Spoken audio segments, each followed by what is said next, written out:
Good morning বৃত্তান্ত, আপনাদের সঙ্গে আমি অনিন্দিতা। চোখ রাখবো আজকের খবরের মর্নিং আপডেটে। আজকের আবহাওয়া কেমন যাবে জেনে নেব। আমাদের সঙ্গে টেলিফোনে রয়েছেন আমাদের প্রতিনিধি, জেনে নিন তার থেকে আজকের আবহাওয়ার রিপোর্ট। দেখো অনিন্দিতা, উত্তরবঙ্গ কৃষি বিশ্ববিদ্যালয় এবং ভারতের মৌসুম বিভাগ যে বার্তা দিয়েছে তাতে বলা হয়েছে কিন্তু আজ কিন্তু উত্তরবঙ্গের সর্বত্রই কিন্তু আবহাওয়া একটু অন্য ধরনের থাকবে, অর্থাৎ বিগত কয়েকদিনের মতো আজকের আবহাওয়া যাবে না। পূর্বাভাস দিয়েছে যে আজ কিন্তু উত্তরবঙ্গের সর্বত্র ভারী এবং ঘন কুয়াশার পূর্বাভাস দিয়েছিল আবহাওয়া দপ্তর, এবং পাশাপাশি যেটা জানিয়েছে সেখানে জলপাইগুড়ি জেলার মতো কয়েকটি জেলায় কিন্তু উত্তরবঙ্গের কয়েকটি জেলায় সেখানে কিন্তু হালকা থেকে মাঝারি বৃষ্টির কিন্তু পূর্বাভাস দিয়েছে উত্তরবঙ্গ কৃষি বিশ্ববিদ্যালয়ের আবহাওয়া দপ্তর। পাশাপাশি ভারতীয় মৌসুম বিভাগ জানিয়েছে যে উত্তরবঙ্গের সর্বত্রই কিন্তু তাপমাত্রা বেশ খানিকটা কম থাকবে আজ, এবং দার্জিলিং হিমালয়ের দার্জিলিং এবং সিকিম হিমালয়ের কোথাও কিন্তু তুষারপাতের একটা সম্ভাবনা তৈরি হয়েছে, এমনটা পূর্বাভাস রয়েছে উত্তরবঙ্গ কৃষি বিশ্ববিদ্যালয় এবং ভারতীয় মৌসুম বিভাগের আবহাওয়া দপ্তর সূত্রে। কি বলছে আজকের গ্রহ নক্ষত্র তিথি, রাশি অনুযায়ী কেমন যাবে আজকের দিনটি জেনে নিন। জয় মাতৃনয়নী। আজ অর্থাৎ 29শে জানুয়ারি, 15ই মাঘ, বৃহস্পতিবার, একাদশী তিথি। চলুন জেনে নেই আজকের রাশিফল। মেষ রাশির জাতক জাতিকার ক্ষেত্রে অতিথির আগমন হতে পারে আপনার গৃহে আজ। বৃষ রাশির জাতক জাতিকার ক্ষেত্রে সুনাম হবে, খ্যাতি লাভ হবে আজকের দিনে। মিথুন রাশির জাতক জাতিকার ক্ষেত্রে দৈহিক ক্লান্তি দূর হবে। কর্কট রাশির জাতক জাতিকার ক্ষেত্রে অশ্বের কোনো সমস্যা হতে পারে। সিংহ রাশির জাতক জাতিকার ক্ষেত্রে সুখ বৃদ্ধি হবে। কন্যা রাশির জাতক জাতিকার ক্ষেত্রে ভুল বোঝাবুঝি হতে পারে। তুলা রাশির জাতক জাতিকার ক্ষেত্রে ব্যবসা উন্নতি, অর্থ উন্নতি, গৃহোন্নতি হবে আজ। বৃশ্চিক রাশির জাতক জাতিকার ক্ষেত্রে দুর্ঘটনার কবলে পড়তে হবে। ধনু রাশির জাতক জাতিকার ক্ষেত্রে জ্ঞাতি বিরোধ বাড়তে পারে। মকর রাশির জাতক জাতিকার ক্ষেত্রে রোগ ব্যাধিতে কষ্ট পাবেন আজকের দিনে। কুম্ভ রাশির জাতক জাতিকার ক্ষেত্রে বিশেষ সম্মান লাভ হবে। মীন রাশির জাতক জাতিকার ক্ষেত্রে স্বার্থসিদ্ধি ও সফলতা হবে আজকের দিনে। নমস্কার। জেনে নেব গত 24 ঘন্টার খবরের দুরন্ত আপডেট। সিঙ্গুরের সভা থেকে মুখ্যমন্ত্রীর হাত দিয়ে ভার্চুয়ালি বাংলার বাড়ি আবাস প্রকল্পের উদ্বোধন হেমতাবাদে বুধবার দুপুরে হেমতাবাদ ব্লকের দুদুন্ডা বিএড কলেজ ময়দানে বাংলার বাড়ি আবাস প্রকল্পের ভার্চুয়ালি উদ্বোধন করেন মুখ্যমন্ত্রী মমতা বন্দ্যোপাধ্যায়। এদিনের এই কর্মসূচিতে উপস্থিত ছিলেন হেমতাবাদের বিধায়ক তথা শিক্ষা প্রতিমন্ত্রী সত্যজিৎ বর্মন, হেমতাবাদের বিডিও বিশ্বজিৎ দত্ত, জেলা পরিষদের সদস্য মকলেশা খাতুন, সমাজসেবী আশরাফুল আলী, মোজাফফর হোসেন সহ অন্যান্যরা। পাশাপাশি দুটি ট্যাবলো হেমতাবাদ ব্লক জুড়ে প্রচার করবে জানান বিডিও বিশ্বজিৎ দত্ত।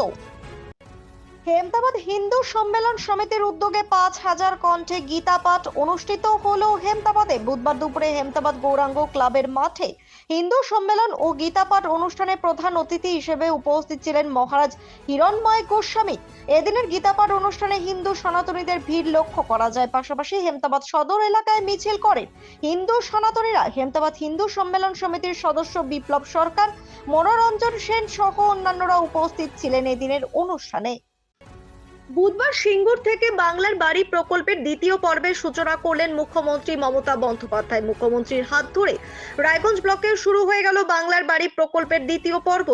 রায়গঞ্জ বিডিও অফিসে এক কর্মসূচির মধ্য দিয়ে শুরু হয় এই প্রকল্পের অনুষ্ঠানটিতে উপস্থিত ছিলেন রায়গঞ্জ ব্লক সমষ্টি উন্নয়ন আধিকারিক কামাল উদ্দিন আহমেদ, রায়গঞ্জ পঞ্চায়েত সমিতির সভাপতি জয়শ্রী বেপারী বর্মন, রায়গঞ্জ ব্লক 2 কনভেনার দীপঙ্কর বর্মন সহ অন্যান্যরা। প্রসঙ্গে রায়গঞ্জের বিডিও কমল উদ্দিন আহমেদ জানান, প্রথম পর্বের প্রায় 10,000 পরিবারকে এই প্রকল্প দেওয়া হয়। এবার দ্বিতীয় পর্বের জন্য নাম নথিভুক্ত হয়েছে প্রায় 1200 পরিবারের। আগামী 2-3 দিনের মধ্যে 1,20,000 টাকার মধ্যে প্রথম কিস্তির 60,000 টাকা উপভোক্তাদের হাতে তুলে দেওয়া হবে। ভোটের আগে পুনরায় কল্পতরু মুখ্যমন্ত্রী। বুধবার থেকে চালু হলো বাংলার বাড়ি পর্ব 2 প্রকল্প। এর আগে প্রথম পর্বে রাজ্যের প্রায় 12 লক্ষ পরিবারকে এই সুবিধা প্রদান করেছে রাজ্য সরকার। দ্বিতীয় পর্বে সিঙ্গুর থেকে মুখ্যমন্ত্রী উদ্বোধন করলেন এই প্রকল্প।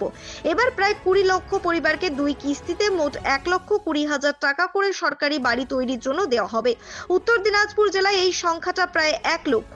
আগামী 2-3 দিনের মধ্যেই উপভোক্তাদের ব্যাংক খাতায় প্রথম কিস্তির 60,000 টাকা ঢুকবে বলে বলে জানানো হয়েছে। সরকারের পক্ষ থেকে রায়গঞ্জ কর্ণজোড়া অডিটোরিয়ামে ভার্চুয়াল মাধ্যমের এই প্রোগ্রামে উপস্থিত ছিলেন জেলাশাসক সুরেন্দ্র কুমার মিনা, আরক্ষাধীক্ষক কুলদীপ সুরেশ, মন্ত্রী গোলাম রাব্বানি, জেলা পরিষদ সভাপতি পম্পা পাল, বিধায়ক কৃষ্ণ কল্যাণী, আব্দুল করিম চৌধুরী, কানাইলাল আগরওয়াল সহ অন্যান্য নেতৃত্বরা। প্রতিদিনের প্রতি মুহূর্তের খবরের আপডেট পেতে চোখ রাখুন নিউজ বৃত্তান্তের ফেসবুক পেজে। সাবস্ক্রাইব করুন নিউজ বৃত্তান্ত ইউটিউব চ্যানেলকে। পশ্চিমবঙ্গ আশা কর্মী ইউনিয়নের পক্ষ থেকে বুধবার রায়গঞ্জের খড়িমোড়ে অবস্থান বিক্ষোভে শামিল হলো জেলা সম্পাদিকা মিনতি সরকার সহ অন্যান্য সদস্যরা। ন্যূনতম 15,000 টাকা বেতন, উৎসাহ ভাতা সহ অন্যান্য বকেয়া ভাতা প্রদান, মাতৃত্বকালীন ছুটি বরাদ্দ, কর্মীদের মৃত্যু হলে পরিবারকে 5 লক্ষ টাকা প্রদান সহ 8 দফা দাবিতে এদিন আন্দোলনে শামিল হন আশা কর্মীরা। গত 21শে জানুয়ারি স্বাস্থ্য ভবন অভিযান ঘিরে আশা কর্মীদের ওপর পুলিশের নিগ্রহের প্রতিবাদেও এদিন সরব হন তারা।